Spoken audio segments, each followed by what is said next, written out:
ગયા વિડીયોમાં લોન વિશે આપણે વાત કરતા હતા. જો કે દરેક વસ્તુની બે બાજુ હોય, પ્લસ પણ હોય અને માઇનસ પણ હોય. લોન એ ખરેખર તો વધુ પૈસા ચૂકવીને ખરીદી કરવી એ જ છે. લોન એ વસ્તુની જે મૂળ કિંમત છે એના કરતાં લગભગ ડબલ અથવા તો ડબલથી થોડીક ઓછી કિંમત ચૂકવીને એ વસ્તુ ખરીદો એવું જ એનું ગણિત છે. પણ તેમ છતાં લોનને જરૂરિયાત પ્રમાણે લેવામાં આવે, મતલબ લોન તમે જ્યારે કોઈ પ્રોપર્ટી વસાવવામાં, ઇન્વેસ્ટ કરવામાં કે એ વસ્તુ વસાવ્યા પછી, જેમ કે ઘર માટે, ઓફિસ માટે, અધરવાઇઝ કોઈ સોનું ચાંદી જેવું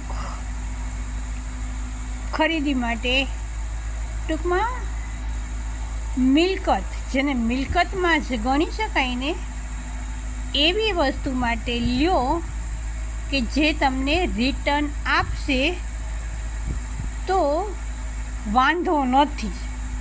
આમ તો એ પણ મોંઘી જ પડે છે, પણ તેમ છતાં આપણી પાસે પ્રેઝન્ટમાં એટલી મૂડીની વ્યવસ્થા ન હોય ત્યારે આ એક સારો ઓપ્શન છે અને એના વડે આગળ વધી શકાય છે. એ ખરેખર એની સારી બાબત છે. પણ જ્યારે લોનનો ઉપયોગ આપણે મોજ શોખ માટે અથવા તો મિલકત નહીં પણ જવાબદારી માટે, જેમ કે ગાડી લીધી, મોબાઈલ લીધો, લેપટોપ લીધો, સમજો છો ને કે એ બધી વસ્તુ, અથવા તો હવે તો ફરવા જવા માટે પણ લોન લે છે લોકો. એટલે એ બધી વસ્તુ માટે જ્યારે લોન લ્યો છો ત્યારે એનું ગણિત સમજી વિચારીને લેવી જોઈએ. કેમ કે આજે પ્રેઝન્ટમાં તમારી પાસે પૈસા નથી તો ભવિષ્યમાં એ ડબલ કરીને કેમ ચૂકવશો?